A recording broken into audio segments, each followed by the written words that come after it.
Dito tayo sa Padre Pio sa May Baliwag. Ayan po yung simbahan.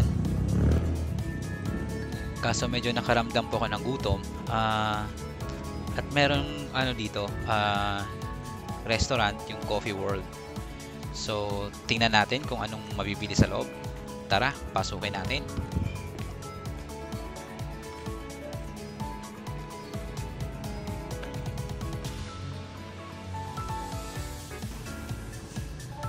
Ay, sarap, lamig. Buti naman, medyo mainit sa labas.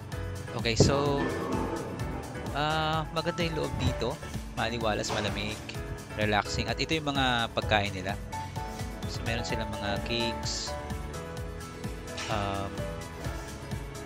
Yan.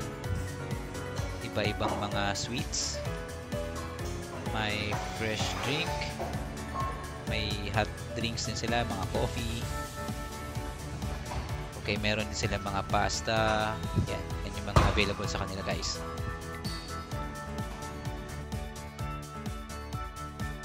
Okay, so kung ayaw mo sa malamig at gusto mong magpa-araw, pwede ka rin dito sa labas. Meron kasi silang mga upuan dito sa labas na pwede kang kumain, mag-coffee, magpa-araw habang kumakain. So, may option ka. Kung gusto mo sa malamig, sa loob, or kung gusto mong medyo mainit ang konti, pa-araw, dito ka sa labas.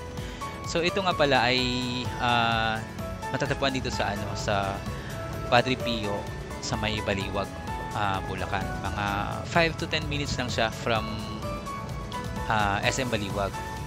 So, ayun yung simbahan. Yan yung Padre Pio na simbahan.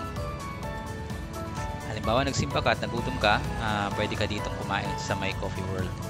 So, ito yung mga upuan at kainan sa labas. Yung pwesto nila sa labas.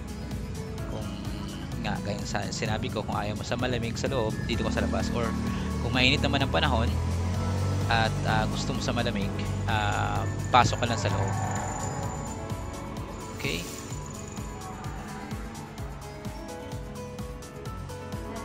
Meron din silang VIP room. Okay, so tingnan natin kung anong itsura sa loob.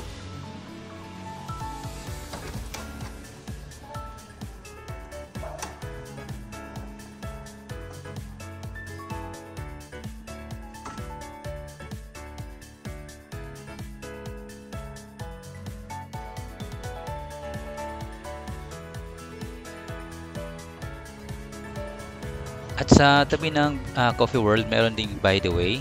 So, dito naman mabibili yung may mga pwedeng pasalubong na mga Padre Pio items. So, check natin kung anong mabibili sa loob.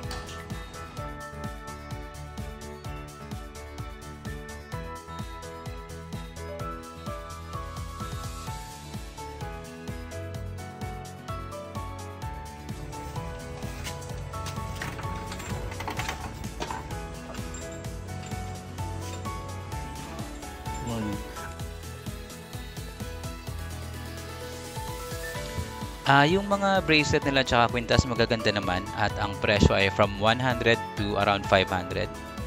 So, hindi ka na rin lugi. Tsaka maganda talaga siya.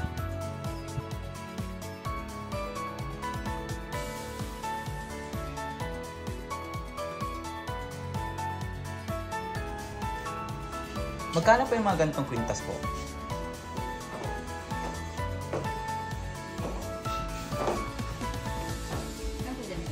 Yung ganito. 480. Ano po ba yung mga gold po na yan? Or Stainless steel po. stainless.